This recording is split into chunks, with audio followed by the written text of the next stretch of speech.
বিসমিল্লাহির রহমানির রহিম।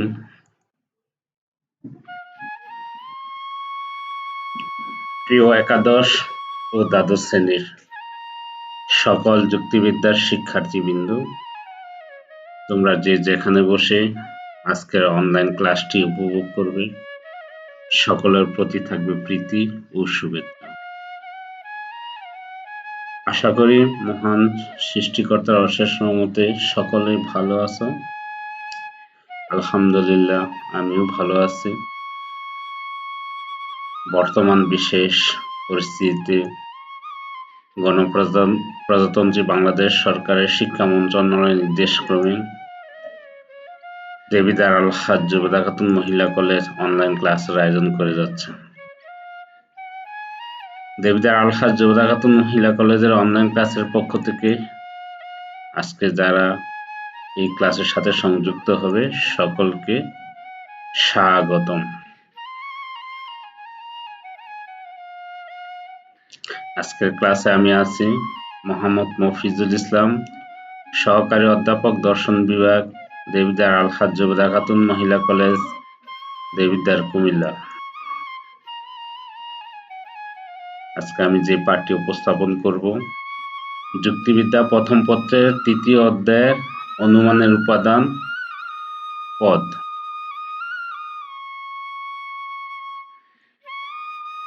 আমরা পাঠে যাবার পূর্বে কিছু প্রশ্নের উত্তর বলবো। পোশাক, স্ক্রিনে আমরা যে ছবিটি লক্ষ্য করতেছি পোশাকের ছবি।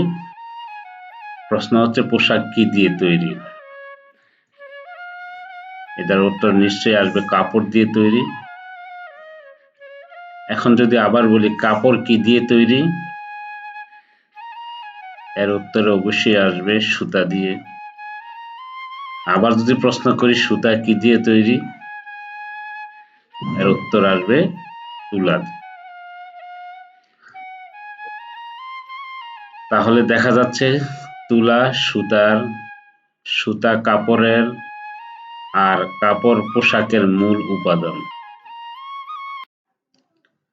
তেমনি অনুমানের উপাদান যুক্তি, আর যুক্তির উপাদান যুক্তিবাক্য, আর যুক্তিবাক্যের মূল উপাদান হচ্ছে পদ।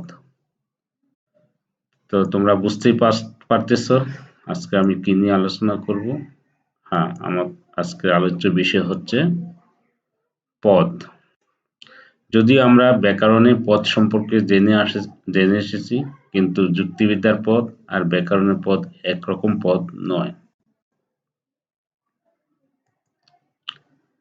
তো আজকে পাঠ শেষে শিক্ষার্থীরা পদ সম্পর্কে বর্ণনা করতে পারবে, পদ ও শব্দের মধ্যে সম্পর্কের বর্ণনা করতে পারবে, পদ ও শব্দের মধ্যে পার্থক্য বর্ণনা করতে পারবে। আমরা জানি পদের ইংরেজি প্রতিশব্দ হচ্ছে টার্ম। টার্ম শব্দটা ল্যাটিন শব্দ টার্মিনাস থেকে এসেছে, আর টার্মিনাস শব্দের অর্থ হচ্ছে প্রান্ত বা সীমা। এই প্রান্ত বা সীমা অর্থেই যুক্তিবাক্যের উদ্দেশ্য বা বিধেয়কে পদ হিসেবে উল্লেখ করা হয়েছে।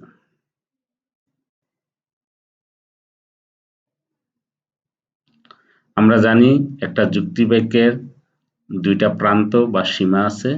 একটা প্রান্তের বা সীমার নাম উদ্দেশ্য, আর একটা প্রান্ত বা সীমার নাম হচ্ছে বিধেয়। মাঝে সংযোজক হয় বা নয় থাকে। তো শব্দগত অর্থে যদি আমরা পদ বলি, যে শব্দগুলা, অর্থাৎ আমরা কিছু শব্দ আমরা দেখব: মানুষ, রবীন্দ্রনাথ ঠাকুর, মরণশীল, জাতীয় কবি। এখন এই শব্দগুলা যদি এই যুক্তিবাক্যের দুই প্রান্তে অর্থাৎ উদ্দেশ্য বা বিধেয় হিসেবে ব্যবহৃত হয়, তাহলে ওই শব্দগুলো হবে পদ। আমরা দেখতেছি মানুষ প্রথম যুক্তিবাক্যের উদ্দেশ্য হিসেবে ব্যবহৃত হয়েছে, আর মরণশীল প্রথম যুক্তিবাক্যের বিধেয় হিসেবে ব্যবহৃত হয়েছে। তাহলে এই যুক্তিবাক্যের দুই প্রান্তে, এক প্রান্তে হচ্ছে মানুষ আর অন্য প্রান্তে হচ্ছে মরণশীল, তাহলে মানুষ মরণশীল হচ্ছে পদ। আর দ্বিতীয় যুক্তিবাক্যে প্রথম উদ্দেশ্য হিসেবে ব্যবহৃত হয়েছে রবীন্দ্রনাথ ঠাকুর, আর বিধেয় হিসেবে ব্যবহৃত হয়েছে জাতীয় কবি। তো যুক্তি বাক্যটি হলো রবীন্দ্রনাথ ঠাকুর নয়, জাতীয় কবি। তাহলে এই যুক্তি বাক্যের দুই প্রান্তে যে শব্দ ব্যবহার হয়েছে এই শব্দগুলো হচ্ছে পদ।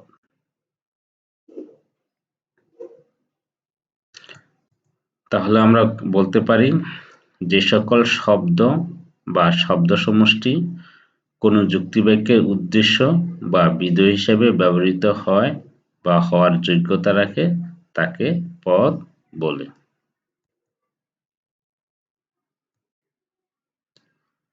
পদকে দুটি অর্থে সংজ্ঞা দেওয়া যায়। একটা হচ্ছে সংকীর্ণ অর্থে আর আরেকটি হচ্ছে ব্যাপক অর্থে। সংকীর্ণ অর্থে পদ বলতে বুঝি আমরা যে সকল শব্দ বা শব্দ সমষ্টি কোনো যুক্তিবাক্যের উদ্দেশ্য বা বিধেয় হিসেবে ব্যবহৃত হয়েছে সে সকল শব্দ বা শব্দ সমষ্টিকে পদ বলে। আমরা দুটি যুক্তিবাক্য লক্ষ্য করতেছি, একটা যুক্তিবাক্যের উদ্দেশ্য হিসেবে গরু আর বিধেয় হিসেবে মরণশীল, আর অন্য একটা যুক্তিবাক্যের উদ্দেশ্য হিসেবে ফেরেশতা, বিধেয় হিসেবে মানুষ ব্যবহৃত হয়েছে। তাহলে গরু, মরণশীল, ফেরেশতা, মানুষ যেহেতু যুক্তিবাক্যের উদ্দেশ্য বা বিধেয় হিসেবে ব্যবহৃত হয়েছে তাই এই শব্দগুলো হচ্ছে পদ। এটা হচ্ছে সংকীর্ণ অর্থে। আর ব্যাপক অর্থে পদ বলতে আমরা বুঝি যে সকল শব্দ বা শব্দ সমষ্টি কোনো যুক্তিবাক্যের উদ্দেশ্য বা বিধেয় হিসেবে ব্যবহৃত এখনো হয়নি কিন্তু ব্যবহৃত হওয়ার যোগ্যতা রাখে সে সকল শব্দ বা শব্দ সমষ্টিকে পদ বলে। যেমন মানুষ, ফেরেশতা, মরণশীল, গরু। এই শব্দগুলো কোনো যুক্তিবাক্যের উদ্দেশ্য বা বিধেয় হিসেবে এখনো ব্যবহার হয়নি কিন্তু হওয়ার যোগ্যতা আছে। তো ব্যাপক অর্থে বুঝি আমরা যে সকল শব্দ বা শব্দ সমষ্টি এখনো কোনো যুক্তিবাক্যের উদ্দেশ্য বা বিধেয় হিসেবে ব্যবহৃত হয়নি কিন্তু হওয়ার যোগ্যতা রাখে ওই সকল শব্দ বা শব্দ সমষ্টিকে বলা হয় পদ।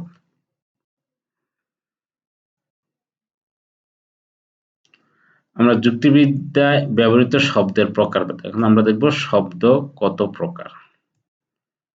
যুক্তিবিদ্যায় ব্যবহৃত শব্দকে আমরা তিন ভাগে ভাগ করতে পারি।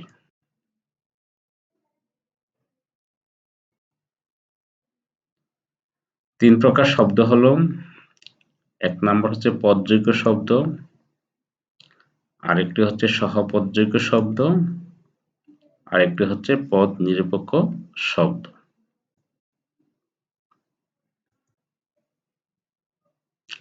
এখন আমরা দেখব পদযোগ্য শব্দ বলতে কি বুঝি। যে সকল শব্দ অন্য শব্দের সাহায্য ছাড়া যুক্তিবাক্যের উদ্দেশ্য বা বিধেয় হিসেবে ব্যবহৃত হয় বা হওয়ার যোগ্যতা রাখে তাকে পদযোগ্য শব্দ বলে। যেমন মানুষ, রবীন্দ্রনাথ ঠাকুর, মরণশীল, জাতীয় কবি সহ অসংখ্য শব্দ আছে যে শব্দগুলো অন্য কোনো শব্দের সাহায্য ছাড়াই কোনো যুক্তিবাক্যের উদ্দেশ্য বা বিধেয় হিসেবে ব্যবহৃত হওয়ার যোগ্যতা রাখে। ওই সকল শব্দগুলোকে বলা হয় পদযোগ্য শব্দ। আমরা বলতে পারি মানুষ হয় মরণশীল, রবীন্দ্রনাথ ঠাকুর নয় জাতীয় কবি। তাহলে এখানে মানুষ, মরণশীল, রবীন্দ্রনাথ ঠাকুর, জাতীয় কবি এই শব্দগুলি অন্য কোনো শব্দের সাহায্য ছাড়াই যুক্তিবাক্যের উদ্দেশ্য বা বিধেয় হিসেবে ব্যবহৃত হয়েছে তাই এই শব্দগুলো হচ্ছে পদযোগ্য শব্দ। এরপরের ভাগটা হচ্ছে সহপদযোগ্য শব্দ। যে সকল শব্দ অন্য শব্দের সাহায্য ছাড়া যুক্তিবাক্যের উদ্দেশ্য বা বিধেয় হিসেবে ব্যবহৃত হতে পারে না তাকে সহপদযোগ্য শব্দ বলে। উদাহরণ হিসেবে আমরা বলতে পারি টি, টা, খানা, গুলু, আরো অনেক। যেমন এখানে টি, টি শব্দটি যদি আমরা এভাবে বলি টি হয় সুন্দর তাহলে এর কোনো অর্থ হয় না।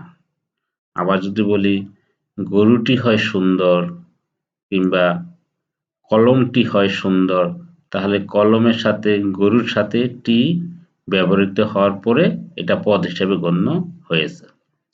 তাহলে এই শব্দগুলো অর্থাৎ টি শব্দটা নিজে নিজে কিন্তু ব্যবহার হয়নি, অন্য শব্দের সাহায্য নিয়ে এটা ব্যবহার হয়েছে, তাই এটি হচ্ছে সহপদযোগ্য শব্দ। তারপর আছে টা। টা হয় টেবিলের উপরে, এর কোনো অর্থ হয় না। আবার যদি বলি বইটা হয় টেবিলের উপরে, তাহলে বইয়ের সাথে টা যুক্ত হয়ে ব্যবহার হয়েছে।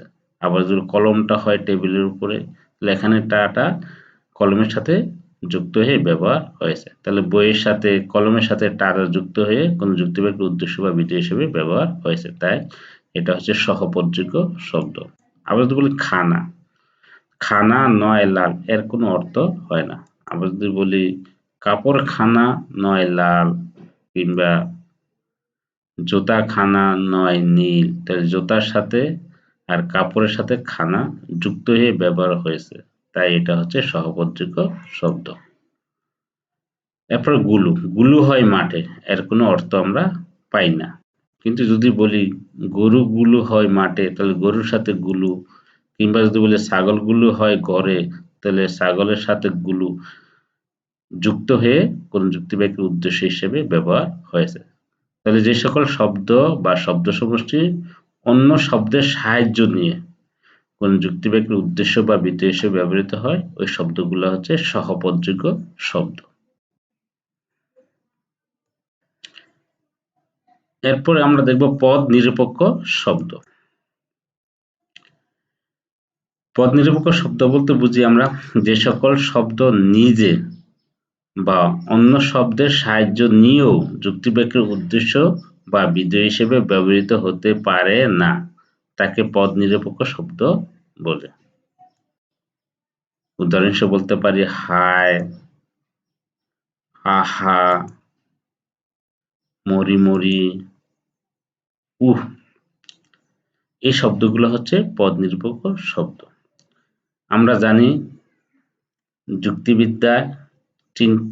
যুক্তিবিদ্যা হচ্ছে চিন্তা সম্পর্কীয় বিজ্ঞান, আর চিন্তা সম্পর্কীয় বিজ্ঞানে এই শব্দগুলো ব্যবহার হয় না। এই শব্দগুলো হচ্ছে আবেগের শব্দ, হায়, আহা, মরি মরি, উহ, তাই এই শব্দগুলো আমরা পদ বলতে পারি না, বা এই শব্দগুলো কোনো যুক্তিবাক্যের উদ্দেশ্য বা বিধেয় হিসেবে ব্যবহৃত কোনোদিনই হবে না, কারণ এই শব্দগুলা দ্বারা আমরা আবেগ প্রকাশ করি।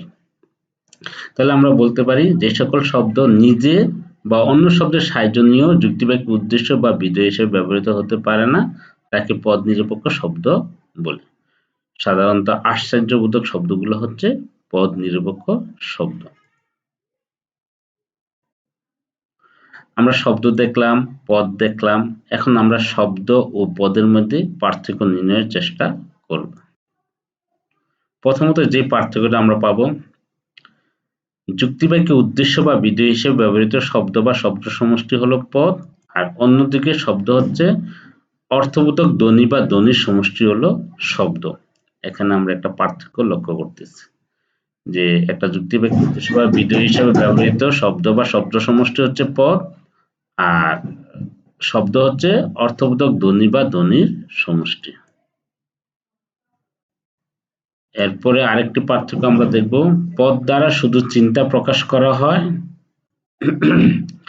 আর শব্দ দ্বারা আবেগ, অনুভূতি, সুখ দুঃখ ইত্যাদি প্রকাশ করা হয়। তাহলে এখানে আরেকটা আমরা পার্থক্য দেখলাম।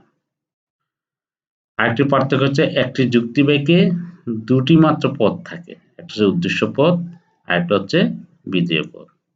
আর অপরদিকে একটি যুক্তিবাক্যে দুইয়ের অধিক শব্দ থাকতে পারে, যেমন কাজী নজরুল ইসলাম হয় জাতীয় কবি। এখানে উদ্দেশ্য হিসেবে কাজী নজরুল ইসলাম আর বিধেয় হিসেবে জাতীয় কবি। তাহলে কাজী নজরুল ইসলাম কিন্তু একটা পদ, কিন্তু শব্দ কিন্তু তিনটি, আর জাতীয় কবি কিন্তু একটা পদ, শব্দ কিন্তু দুটি। তাহলে এখানে বোঝা যাচ্ছে একটা যুক্তিবাক্যে দুটি মাত্র পদ থাকে, কিন্তু একটা যুক্তিবাক্যে দুইয়ের অধিক শব্দ থাকতে পারে। এরপরে যে আমরা পার্থক্য লক্ষ্য করব, পদের একটি মাত্র নির্দিষ্ট অর্থ থাকে, আর শব্দের একাধিক অর্থ থাকতে পারে। এখানে একটা মৌলিক পার্থক্য আমরা লক্ষ্য করব। আরেকটা পার্থক্য হচ্ছে পদ যুক্তিবিদ্যার আলোচ্য বিষয়, আর শব্দ হচ্ছে ব্যাকরণের আলোচ্য বিষয়। এখানেও আরেকটা আমরা পার্থক্য লক্ষ্য করতেছি। এখন আরেকটা প্রশ্নের সম্মুখীন আমরা হব, সকল শব্দ কি পদ? এখানে একটা প্রশ্ন সম্মুখীন আমরা হচ্ছে। এখানে কিছু শব্দ আমরা দেখতেছি, খানা, উহু, রবীন্দ্রনাথ ঠাকুর, মানুষ, মরণশীল, টি। এই শব্দগুলো থেকে সবগুলো শব্দকে আমরা পদ বলতে পারি? অবশ্যই না। এখানে মাত্র আমরা রবীন্দ্রনাথ ঠাকুর, মানুষ, মরণশীল এগুলোকে আমরা পদ বলতে পারি, আর খানা, উহু, টি এগুলো পদ নয়। তাহলে এর উত্তর কি হবে? সকল শব্দ পদ নয়, কেবলমাত্র পদযোগ্য শব্দগুলো পদ। পদ নিরপেক্ষ ও সহপদযোগ্য শব্দগুলো পদ নয়, কারণ যে সকল শব্দ কেবলমাত্র চিন্তা প্রকাশ করে সেগুলি পদ। তাহলে আমরা যে শব্দের ৩ প্রকার শব্দ পেয়েছিলাম, পদযোগ্য শব্দ, সহপদযোগ্য শব্দ, পদ নিরপেক্ষ শব্দ, এর মধ্যে শুধুমাত্র পদযোগ্য শব্দগুলো হচ্ছে পদ, আর সহপদযোগ্য পদ নিরপেক্ষ শব্দগুলো পদ নয়। তাহলে আমরা বলতে পারি সকল শব্দ পদ নয়। আজকের ক্লাসটি অবশ্যই ভালো লাগার কথা। তাহলে আজকের ক্লাসের উপরে কিছু কাজ দেব। ব্যাকরণের পদ আর যুক্তিবিদ্যার পদ এক কিনা তোমার মন্তব্য লেখো। উত্তরে কি লিখবে? এর সমাধানটা হবে এরকম যে ব্যাকরণের পদ আর যুক্তিবিদ্যার পদ এক নয়। ব্যাকরণের পদ 5 প্রকার, আর যুক্তিবিদ্যার পদ হলো 2টি, উদ্দেশ্য পদ আর বিধেয় পদ। ব্যাকরণের পদ দ্বারা চিন্তা, আবেগ, অনুভূতি সবই প্রকাশ করা হয়, কিন্তু যুক্তিবিদ্যার পদ দ্বারা শুধু চিন্তা প্রকাশ করা হয়। তাহলে আমরা বলতে পারি ব্যাকরণের পদ আর যুক্তিবিদ্যার পদ এক নয়। এখন আমি তোমাদের কিছু মূল্যায়ন করব। পদের ইংরেজি কি বলতে পারবে না? অবশ্যই বলতে পারি। পদের ইংরেজি টার্ম। শব্দগত অর্থে পদ বলতে কি বুঝো? শব্দগত অর্থে পদ বলতে বুঝি যে একটা যুক্তিবাক্যের 2টি প্রান্ত বা সীমা থাকে, ওই 2টা প্রান্তে বা সীমা অর্থাৎ উদ্দেশ্য বা বিধেয় হিসেবে যে সকল শব্দ বসবে সেই সকল শব্দগুলো হবে পদ। শব্দ কত প্রকার ও কি কি? কি বলতে পারবে? পারার কথা। শব্দ 3 প্রকার। কি কি? পদযোগ্য শব্দ, সহপদযোগ্য শব্দ, পদ নিরপেক্ষ শব্দ। আহা, সি সি, উহ, মরি মরি কোন প্রকার শব্দ? এইগুলো হচ্ছে পদ নিরপেক্ষ শব্দ। পদ দ্বারা কি প্রকাশ করা হয়? পদ দ্বারা চিন্তা প্রকাশ করা হয়। একটি পদের কয়টি অর্থ থাকে? একটি পদের একটি অর্থ থাকে। পদ ও শব্দের মধ্যে একটি পার্থক্য বলো। অবশ্যই পারবে তোমরা, যদি ক্লাসটা করে থাকো অবশ্যই পারবে। তো বাড়ির কাজ তোমাদের থাকবে, পদ কাকে বলে, পদ ও শব্দের মধ্যে পার্থক্য লিখো। তো আজকে ক্লাস এই পর্যন্ত। সবাইকে অসংখ্য ধন্যবাদ। সবাই ভালো থেকো, সুস্থ থেকো। সকলের মঙ্গল কামনা করে আজকের ক্লাস এখানে শেষ করছি।